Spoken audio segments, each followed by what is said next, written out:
Hello and welcome to my YouTube channel. आज हम एचईटर power calculation के ऊपर बात करेंगे।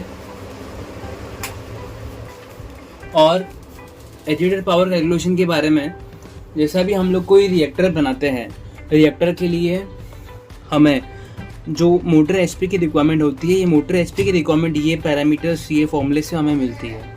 जो ये फॉर्मूलाज है उसके लिए कुछ पैरामीटर्स और कुछ डेरिवेशंस हमें चाहिए रहते हैं, जैसे कि density, viscosity, power number, RPM, Reynolds number and swift dia.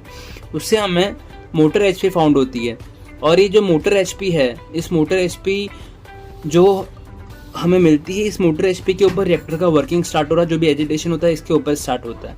तो this is all about the heater power number calculation और पावर कैलकुलेशन। जो हम लोग अभी मोटर कोई भी रिएक्टर का, फॉर एग्जांपल मैं आज रिएक्टर ड्रॉ करता हूँ और मेरे रिएक्टर का समझ लो कि 48 का मेरा आरपीएम है, ठीक है।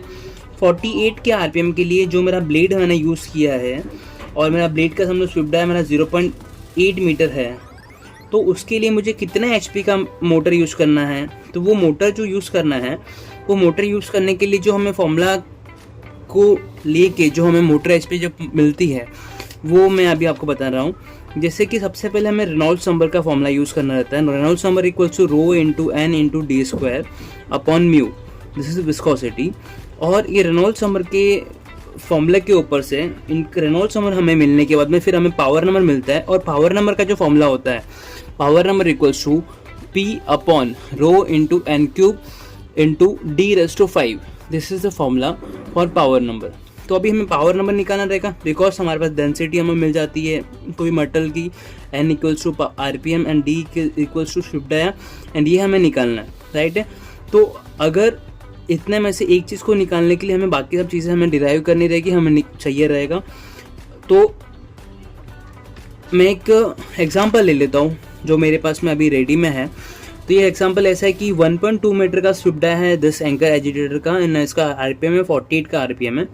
इस आरपीएम को हमने आरपीएस में कन्वर्ट किया है, and rho equals to density equals to 1450 kg पर मीटर क्यूब, और विस्कोसिटी जो हमने 0.1 पास्कल अभी यूज किया हुआ है, ठीक है।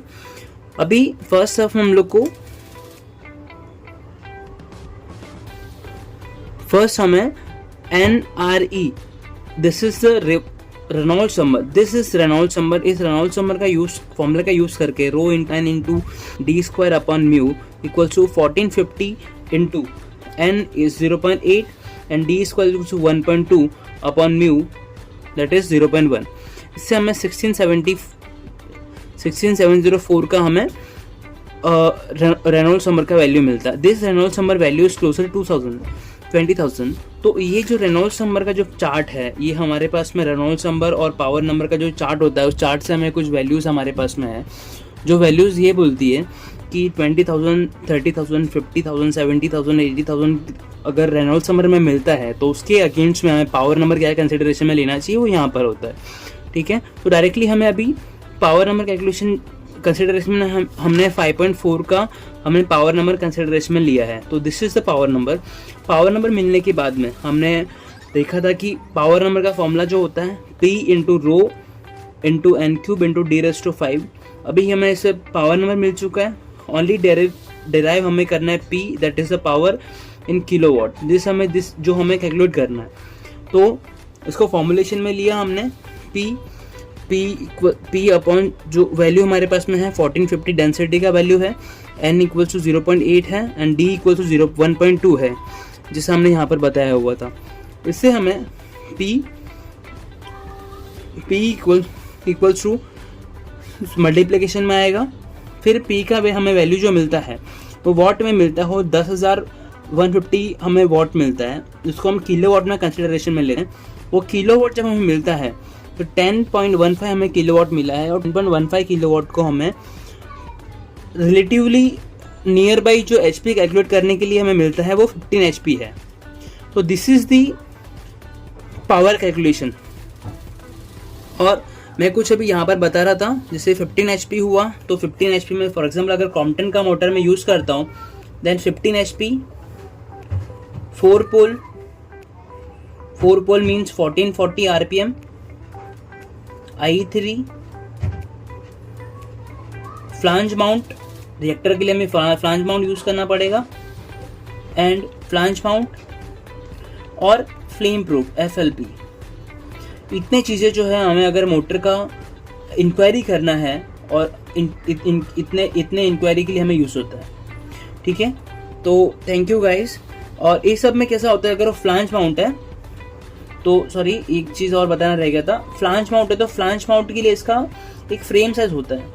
वो फ्रेम साइज जैसे 180, 160, 160M होता है, 180M होता है।